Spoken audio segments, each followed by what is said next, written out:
Good afternoon, ladies and gentlemen. Welcome back.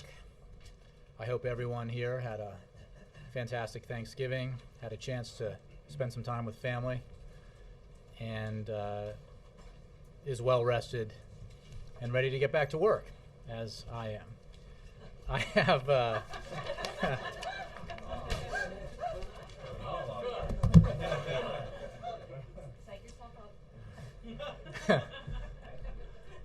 not wanting to overtax myself on this day back, I do not have any announcements to make at the top, so I'll go straight to your questions. Ben Feller. Thanks, Jay. Two topics. First, on Europe, there's a growing fear that the euro is in a particularly perilous state, perhaps poised to collapse within days. Is that the White House view?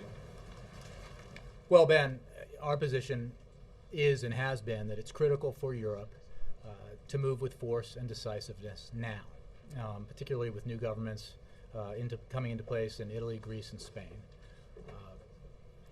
We continue to believe that this is a European issue, that Europe has the resources and capacity to deal with it, and that they need to act decisively and conclusively to resolve this problem.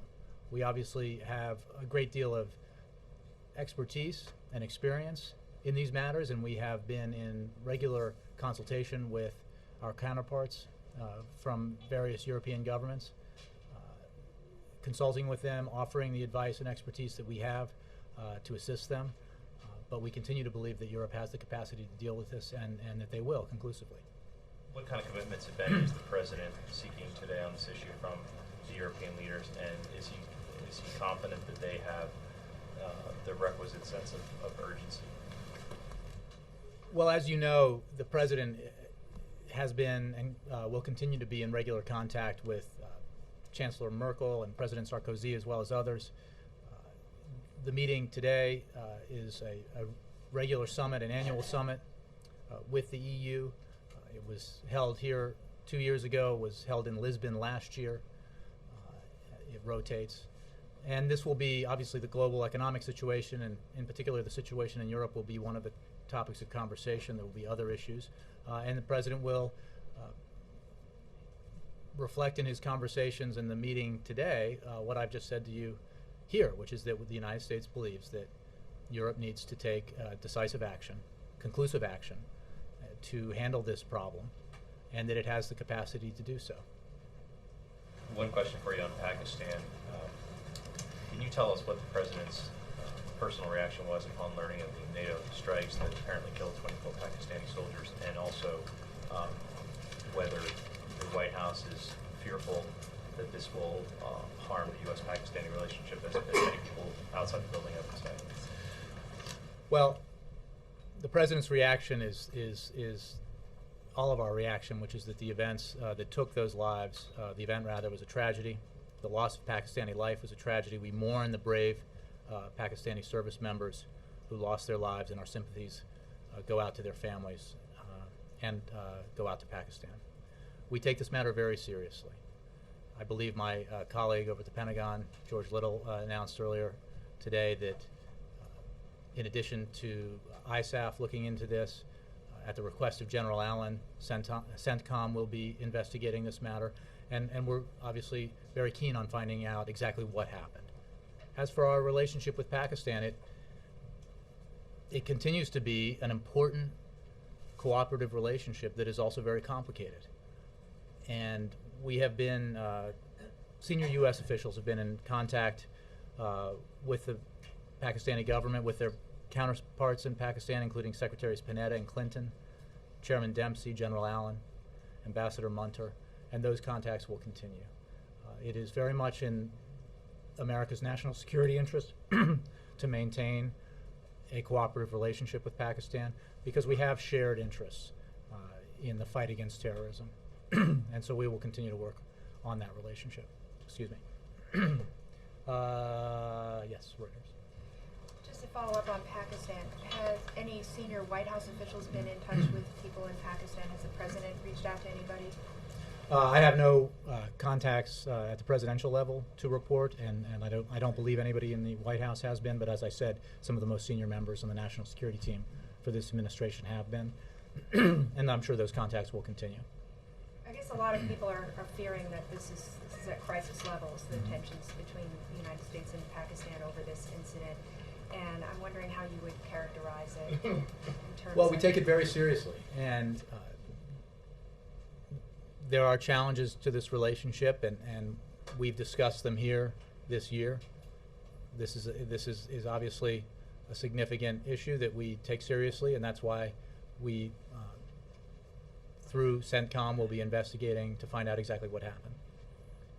And our condolences go out to the families of those who lost their lives and to the Pakistani people overall for this tragedy.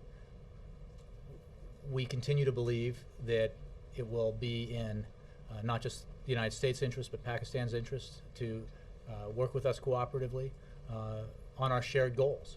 Don't forget that Pakistan and the Pakistani people have been primary victims of terrorism and terrorists, and that we work with them, and that cooperative relationship has borne fruit for the United States and for our national security interests. And on Europe, how worried is the President about the impact on the U.S. economy as this crisis really intensifies and as people predict maybe days left to save the euro? Well, the President is concerned, as he's expressed, about the fact that this is a global economy and that the events in Europe obviously have an impact on our economy. It's created a headwind for much of the year, for much of the year, and continues to create that headwind. And that's why we believe it's in the United States' interest, but most obviously in Europe's interest, to act decisively to deal with this profound challenge. It does remind all of us that we need to take decisive action on the things that we can control. And one of those things we can do is take action on measures that can grow the economy and create jobs. As you know, the Senate this week is going to take up a provision that the President put forward to extend and expand the payroll tax cut for 160 million Americans, and extend it to small businesses up to a certain level of payroll. And he believes very strongly that we need to take that action, that Congress needs to act to do the right thing by the American people and the American economy. Let me move around a little bit. Yes, tell me again. Julia Edwards. All right, Jerry, thank you. That's fine. I just wanted to ask what the administration's plan was to see the unemployment insurance was extended to the end of the year. I hear a lot of focus on payroll tax cuts. Is that because it's more politically advantageous to be talking about what you can do for working Americans versus something that may be construed as welfare? Extending unemployment insurance has been very much a part of the President's plan. It was part of the American Jobs Act. It's something that has enjoyed bipartisan support in the past and should, we hope, enjoy bipartisan support this year. In addition to being vital to those who have found themselves unemployed and are unemployed for a substantial period of time, unemployment insurance has been recognized by outside economists and by members of both parties as vital assistance to an economy to help it grow and create jobs. It is a direct injection, if you will, into the bloodstream of the economy. And so we very much support extension of unemployment insurance. If we do not do that, approximately 6 million Americans will lose their benefits over the course of next year. And that will obviously have a very negative impact on their lives, but a negative impact on the economy. Forward then would be to most likely to be combining unemployment insurance in a package at the end of the year if Congress doesn't take action on it. Well, I don't want to speculate about how this will play out. What the President's focused on, and what you'll hear him talk about in Scranton on Wednesday, is the need for Congress to take action, for the Senate to vote yes to the extension and expansion of the payroll tax cut, and to the extension of the payroll tax cut to small businesses. And this is something that outside economists have made clear. Just this year alone, the 2% payroll tax cut that 160 million Americans have gotten this year, that has resulted in $1,000 on average in every recipient's wallet this year, has caused up to 1% in GDP growth. Take that away, and you're going to shrink the economy. You're going to cause the economy to shrink, to grow less, and you're going to do a lot of harm to 160 working Americans, 160 million working Americans. That's payroll tax cut. Right. With unemployment insurance, is that something we can expect to hear him talk about this week? You will hear us talk about it because we think it's vitally important to extend it and to assist those Americans who are unemployed and to, through the unemployment insurance, to assist the economy.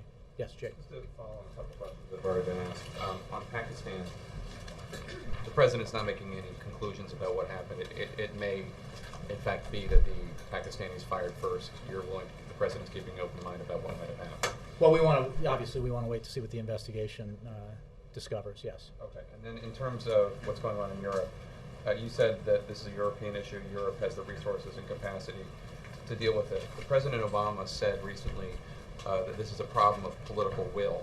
Mm-hmm. And I guess I wonder, you didn't say Europe has the political will to deal with this. Well, do you the think president's been very clear, both publicly and in his conversations with European leaders, that they need to demonstrate the will to deal with this very challenging problem. We recognize that this is difficult. We experience similar difficulties in tackling the challenges that we face in this country as we were in free fall economically in the beginning of 2009 and shedding jobs at a terrible pace, and where the prospect of global economic collapse was out there. And so the president fully understands the challenges here, that both political and substantive, but he believes this is a moment that requires that kind of decisive action. And yes, that requires political will as well as the financial resources necessary. What is he doing other than these occasional conversations with European leaders? I would just say they're not occasional. I mean, if they're two leaders he's spoken with more often than Chancellor Merkel and President Sarkozy in recent weeks and months, I don't know who they are. I mean, they're regular. We read them out regularly. He's in consultation, obviously, with other European allies. Tim Geithner, the Secretary of the Treasury, is in regular contact and has traveled frequently to Europe, and other counterparts have been involved as well. So we're very engaged in this. We have, because of our experience, our unique experience, I think some very constructive help that we can offer and advice that we can offer. But we also recognize, and I think Europeans feel strongly about this, that this is something that they need to solve and that they have the capacity to solve, both financial capacity and political will. Lastly, I wanted to get your feedback on a study that the Wall Street Journal wrote about today, based on my understanding, based at least partly on numbers tabulated by our unofficial statistician, Mr. Knoller, which is that President Obama seems to have traveled to battleground states more so than any other president before him. And I'm wondering if you could respond to this. It looks like the president is campaigning on the taxpayer dime more than any other president has done. Well, I reject the premise of that precisely because what happened in 2008 was Barack Obama, then Senator Obama, expanded the political map dramatically. And what is included in this article and in this chart is Virginia, for example. Now, every president who's occupied the Oval Office, just a few short minutes across the river from Virginia, travels to Virginia frequently to hold events. When you look at George W. Bush's travel as president, that's not included on this list as a swing state or a battleground state because it was not perceived to be possible that a Democrat could win it. Well, Barack Obama won that state. And he's made numerous visits to Virginia, just as most presidents prior to Barack Obama have made numerous visits to Virginia. North Carolina is another example. It's not included in George W. Bush's tabulation because it was not perceived to be a swing state. Barack Obama won it very narrowly, but he won it in 2008.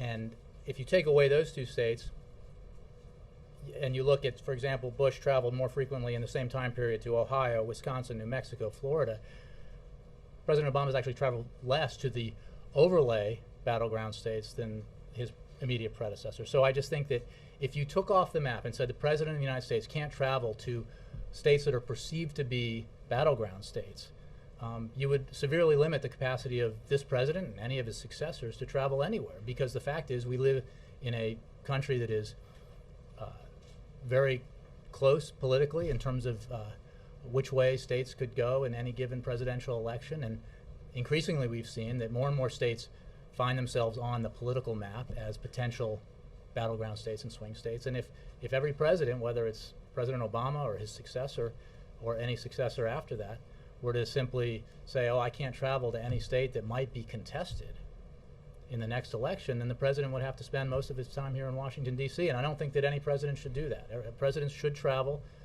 and they should be able to get out and speak to the American people about their substantive agendas, and that's what this president's been doing.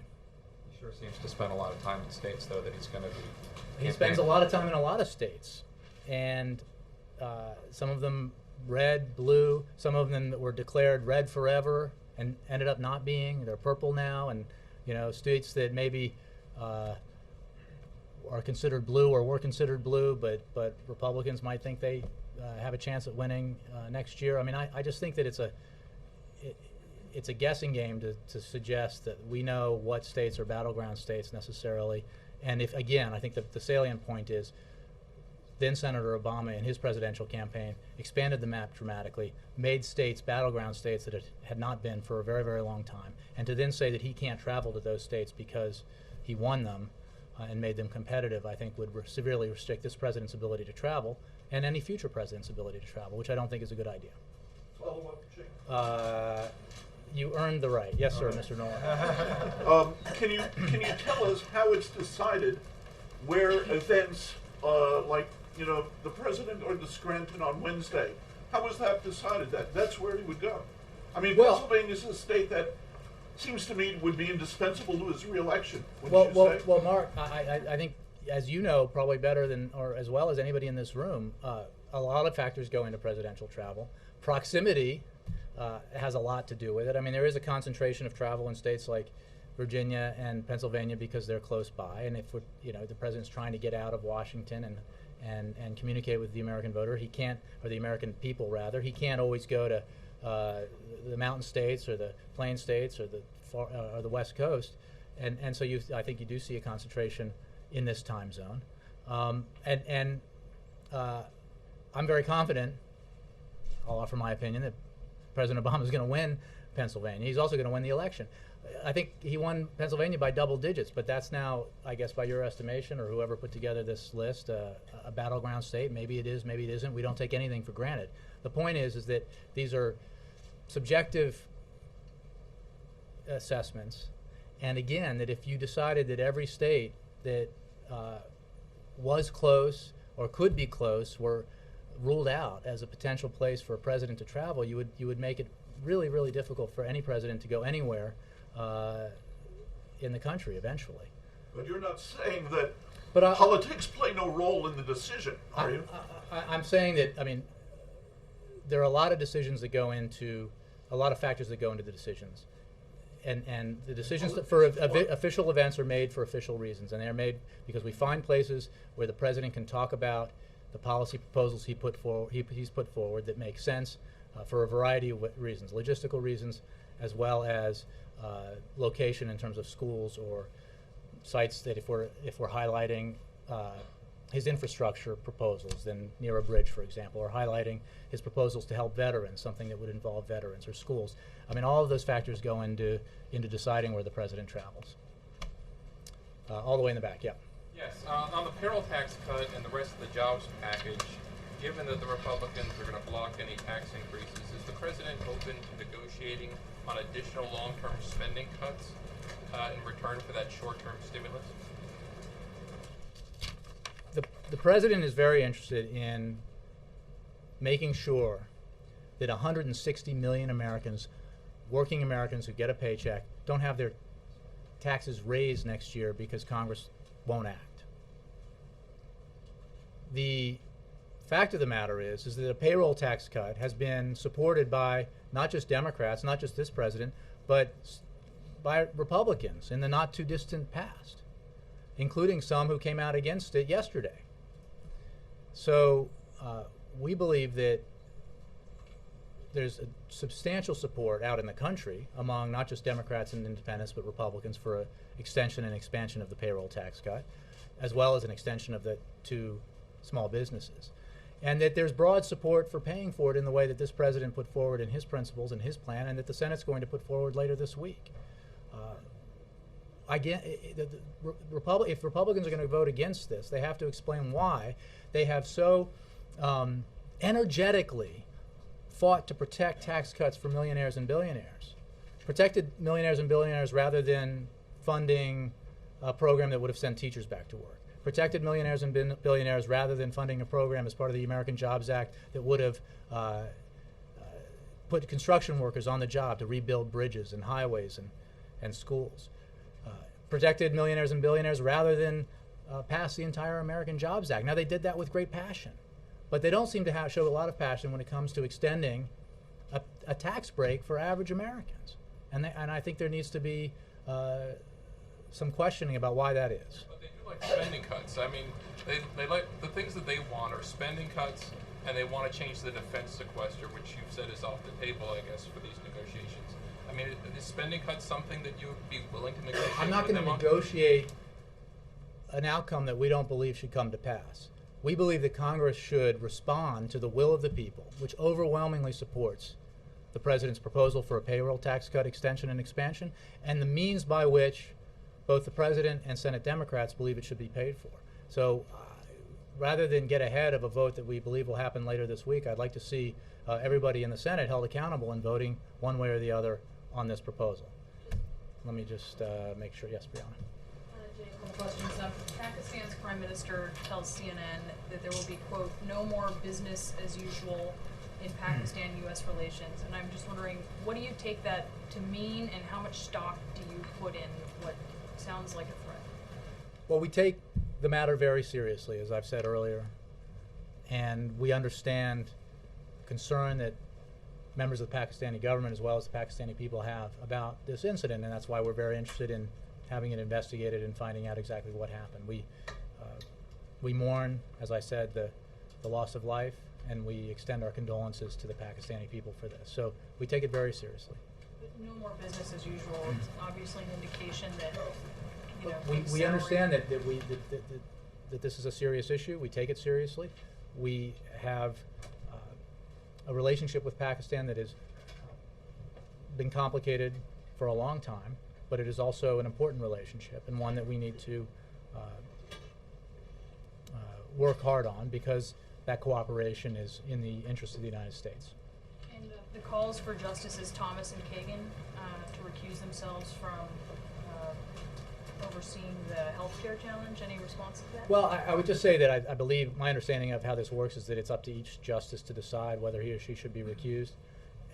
Just speaking of Justice Kagan, because obviously this president nominated her, and that confirmation process occurred just last year, and we all either participated in it or witnessed it.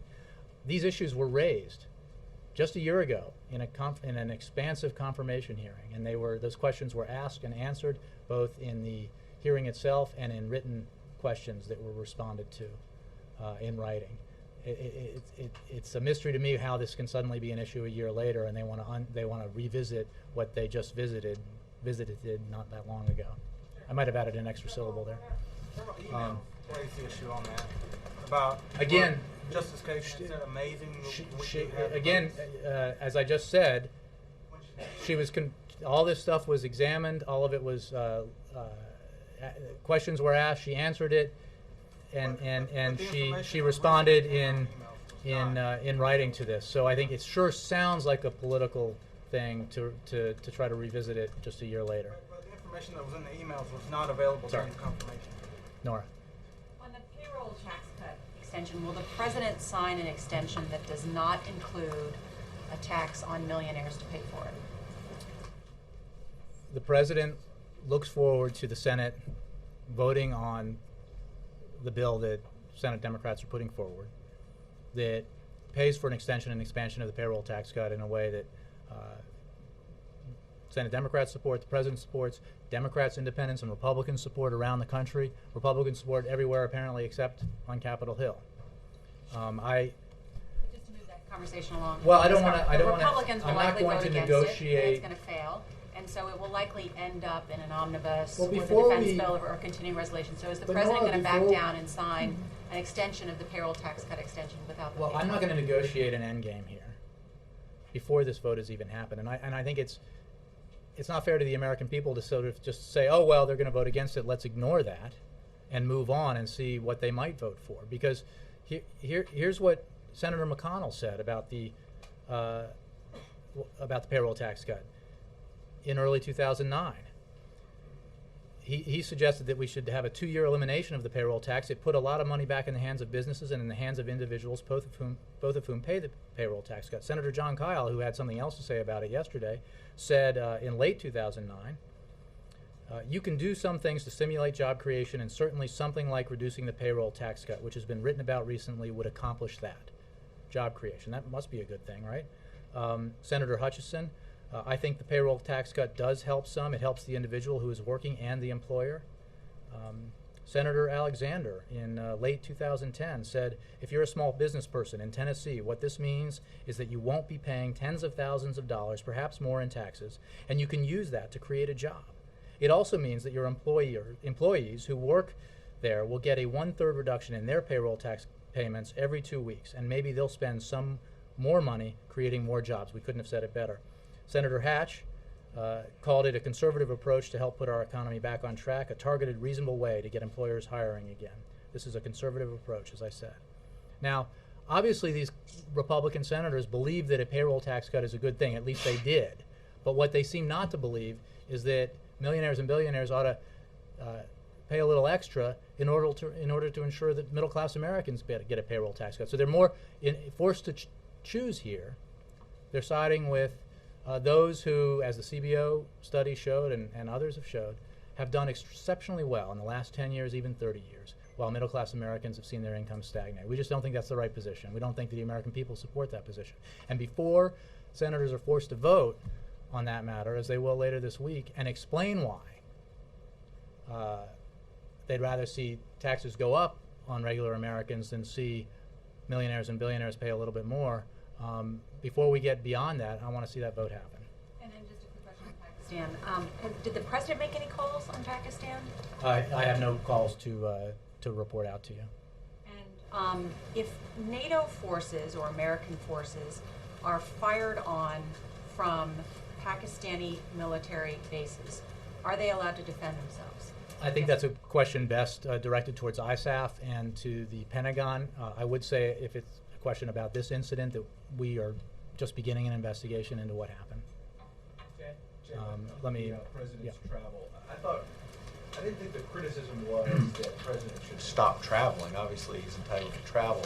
But as you make a fair point that he's expanded the electoral map, isn't the criticism that the campaign and not the taxpayer should pay for it? Well, no, but the suggestion is that he can't make official travel to any state that's considered contested or close, and we just utterly reject that because the president has a responsibility as the president, as commander-in-chief, as well as the leader of the country on domestic matters, to go out and meet with Americans, to have events in different states across the country, and to discuss his. But you're saying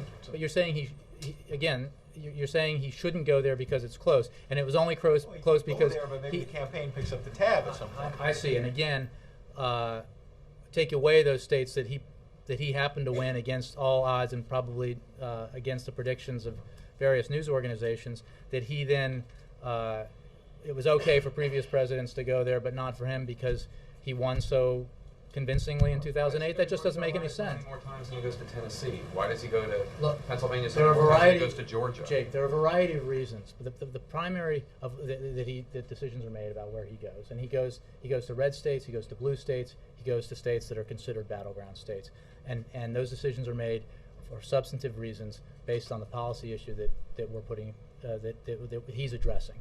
My point was that if you the whole construct of the article was built around the idea that he's done it more than his predecessors, and if you take off states that weren't considered battlegrounds when Bush visited them, they turned out to be battlegrounds because Barack Obama won them.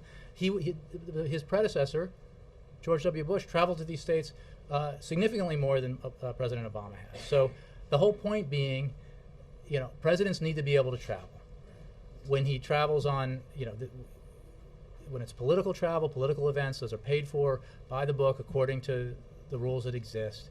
And when he does official events, those are paid for in the manner that official events are paid for. Last thing on the Euro crisis. Just one quick thing on the Euro On what, crisis. I'm sorry? This Euro. Yes. The Organization for Economic Cooperation and Development, U.S. is part of that research group, essentially put out a report today saying that the Euro contagion can spread and that their concern is that the policies in Europe, but also in the U.S., are behind the curve. Speaking about the U.S. side, since the President's talking to European leaders today about their debt issues, after the super committee failure, it seems like both parties have said, look, we're going to fight these issues out on taxes and everything in the election. Is the President Well, we gonna- haven't said that. Okay. So between now and the election, will the President campaign for his $3 trillion deficit plan? Or is he just, because he mostly goes out on the road and campaigns for the jobs bill, but we don't really hear him campaigning on the deficit plan. So will he push that now? Well, there's an urgent need to take action to grow the economy and create jobs. That is certainly his number one priority. He put forward a detailed plan. He talks about it a lot, and he will talk about it again in the future. And it remains available to Congress to take up and act on at any time. I mean, it is unfortunate that the super committee, because again, it refused to deal with or consider the Bush tax cuts or revenue in any substantial way, that the super committee failed because it allowed for a mechanism by which Congress could have acted more efficiently and quickly to deal with this long-term deficit and debt challenge. But there's nothing that prevents Congress from doing the right thing and taking up a balanced approach, the likes of which the President put forward in a 80-plus page plan, and acting on it. And acting on it, if not this month, then next month, or February, or January, or February, or March. It doesn't have to wait until the election. It shouldn't wait because it's a high priority. I mean, the President. It's funny if you look at sort of the assessments that are made by outside observers and columnists and commentators and economists. They always say what we really need, what this economy really needs, is near-term measures to have a positive impact on the economy in the near term, to grow it and create jobs in the near term, and measures that deal with our medium and long-term deficit and debt problems. Well, the President has put forward proposals to deal with both. And he certainly hopes that in addition to acting on the payroll tax cut and extension of UI, that the Congress will see fit to continue to act on other measures, provisions within the Jobs Act, and he certainly hopes that Congress will take up his deficit and debt reduction plan. Europe. On Friday, Germany, Finland, and the Netherlands called on the IMF to take a bigger role in the European debt crisis. The United States is the largest shareholder in the IMF. Does the administration support this idea? Look, I think I would just refer you to some of the things we said about questions about the IMF's role coming out of the G20, and that hasn't changed, which is IMF has substantial resources. It can play a role on the side, if you will, or a part of this. But the issue here is a European issue, and Europe needs to act. What we have also said is that we do not in any way believe that additional resources are required from the United States from American taxpayers. Yes, Chris. Yeah, today Representative Barney Frank is currently announcing his retirement for Congress. As the longest serving out LGBT member of Congress and also a senior Democrat, what does the White House and the President think that this says both to the advancement of LGBT issues in Congress and also to the Democrats' obvious desire to take back the House in 2012? Well, I don't have any official reaction yet, but I mean, Congressman Frank has served for a very long time, and he served very effectively representing his district, and I know that we appreciate his service, and his prominence as an openly LGBT member of Congress obviously had, I think, a very positive impact in terms of general acceptance. But I don't know if it has larger implications. Members of Congress who've served a long time decide not to run again all the time. And I'm not sure about the political implications of that seat at all. But we certainly are very grateful for Congressman Frank's service. Yes, Jackie? Jay, in the coming year, in the interest of transparency, would the President be willing to have each of the trips he takes domestically broken out for their costs that is covered by the White House and the what? I can refer you to I can get back to you on who either the DNC or how those things. I know that we do this by the book, the way it's supposed to be done. We do it very carefully. I'm not going to stand here and announce a whole new administrative burden or agree to a whole new administrative burden. I just, I would refer you to the folks who handle this, especially the DNC. would he be willing to consider? Well, again, I can take the question, but we do this absolutely by the book and are very assiduous in making sure that we follow the rules. Yes. Same rules that President Bush did? Can you use the same Again, I'll have to guidelines? take that. We use whatever rules exist and So you didn't change the rules? not that I'm aware of, no. Yes. Coming back to the payroll tax cut, Mhm. just briefly, the House Republicans have suggested a willingness to work on this. Is the president willing to sit down with them and try to figure out a pay for that could work to get the payroll tax cut extension done? Again, I think that the nature of these questions basically assume and let off the hook those members of Congress who aren't willing to say yes to a payroll tax cut for 160 million Americans because they refuse to ask the wealthiest Americans, those who have benefited enormously over the past 10, 20, and 30 years, while the middle class has not benefited very much or as much, to pay a little extra. So let's not presuppose that this vote will fail. Maybe members of the Senate, in this case, will hear from their constituents, will recognize what all the data shows, which is that by large majorities, the American people support this proposal and support the way the president believes it ought to be paid for and the way Democrats believe it ought to be paid for, and enough of them will vote yes to overcome the usual filibuster because of parliamentary tactics and get it out of the Senate. And the House will have to decide where it stands on this issue, which side the House is on and individual members of the House are on. Beyond that, I don't want to negotiate an end game that presupposes a failure that we hope won't happen. We have put forward a means to pay for this payroll tax cut, extension and expansion, as well as unemployment insurance. The President has, the Senate Democrats have done it as well. We think that Congress ought to act on that before we start negotiating an end game that shouldn't necessarily come to pass. And on the Egyptian elections, is there any concern, even though they are just getting started today, is there any concern about an Islamic takeover at the top and how the White House will work with a foreign government headed by Islamists? Well, I'll say a couple things. One is we're thus far, and this is a long process, as you know, it's my understanding that the elections have gone well, and we welcome that development. The fact of the matter is the democratic process is what's important. Principles matter to this president, not parties. And we hold whatever party prevails or is represented in the outcome of an election like this, whether it's in Egypt or elsewhere, our standards have to do with respect for human rights, respect for the democratic process, renunciation of violence, and inclusion of and respect for minorities in the process. And I think it is, in some ways, unfair to assume that any party that has a religious affiliation cannot adhere to democratic principles. It's simply not the case and hasn't been borne out by the facts. So before we judge the disposition of a government or a parliament that's only just beginning to take shape through elections that have started today, I think we need to let the process run its course, continue to espouse our firm support for democratic principles and for civilian control of the government, and then judge the outcome by the actions of those who prevail. Jay? Margaret. Thanks. Quick follow-ups on both Scranton and today's EU summit.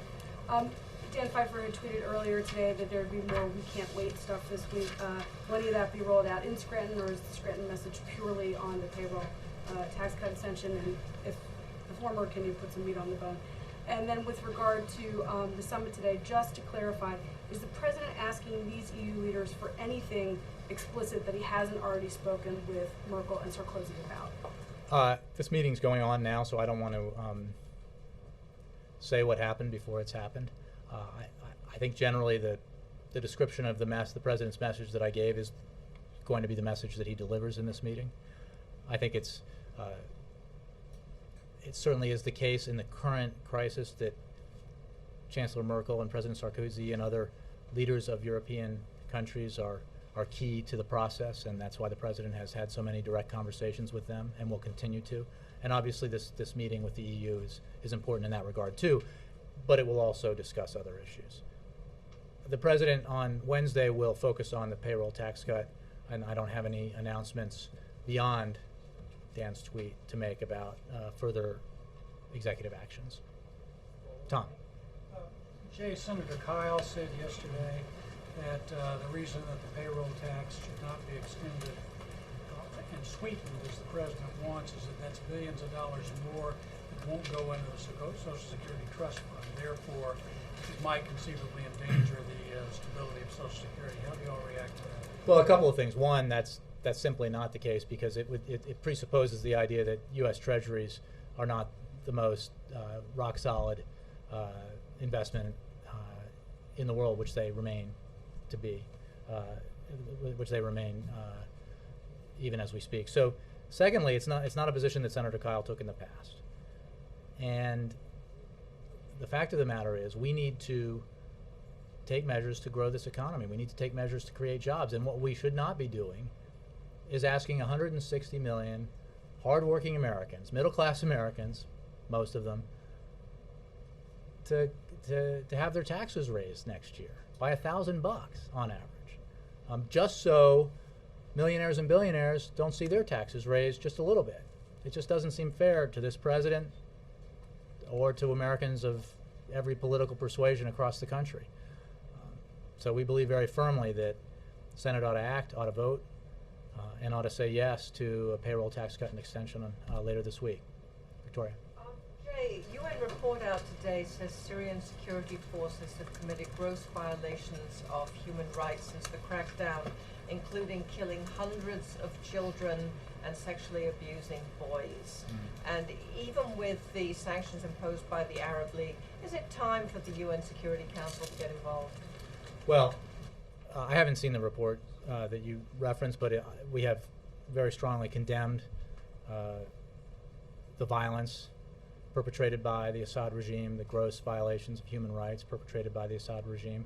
We have worked very hard to isolate that regime, and as you know, we took action, and we have since seen the EU take action, the Turkish government take action, the Arab League take action to further isolate the Assad regime because of its refusal to cease and desist from the kind of violence that it's perpetrating, the kind of violence that you just referenced. So we believe that's the right action.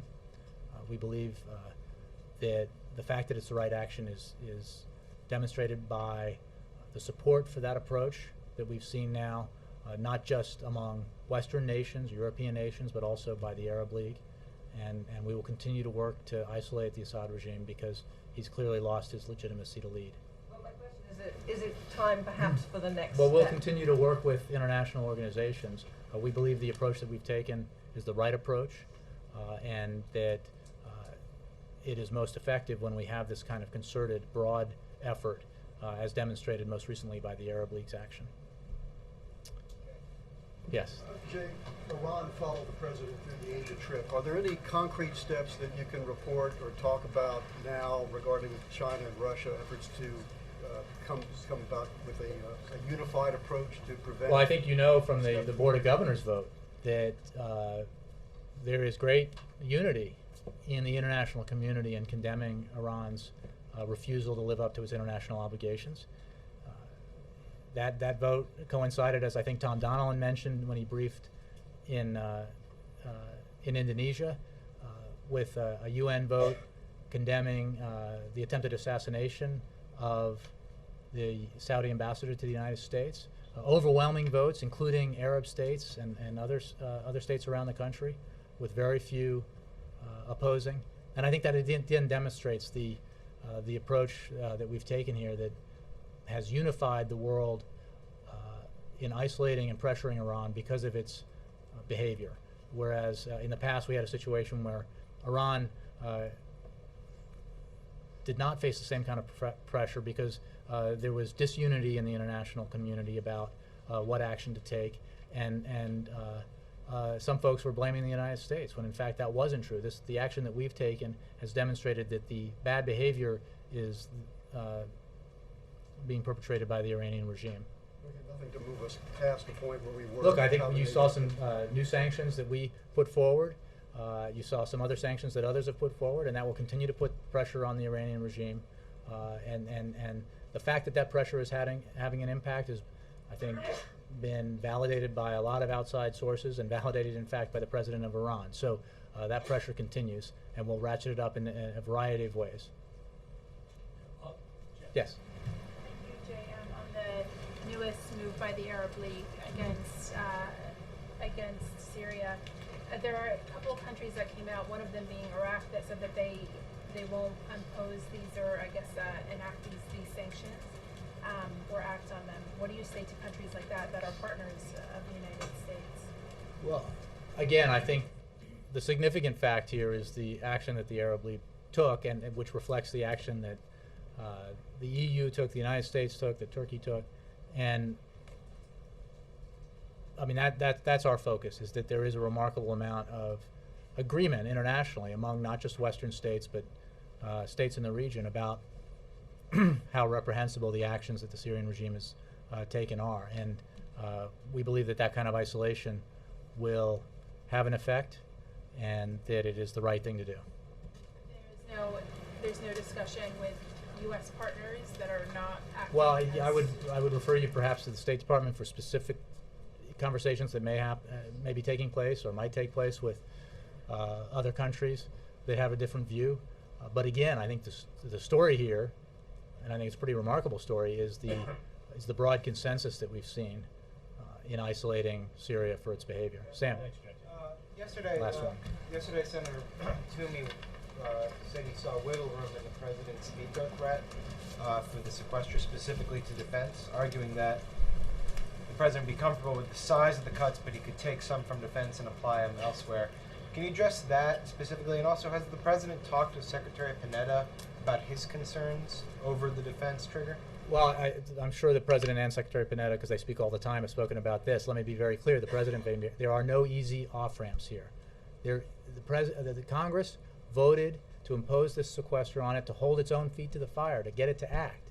To then it is the kind of behavior to suggest that they should undo what they did just a few months ago, to declare to the world, as they did when they held this vote, the Budget Control Act, that we're going to hold ourselves responsible, and then a few months later say, never mind.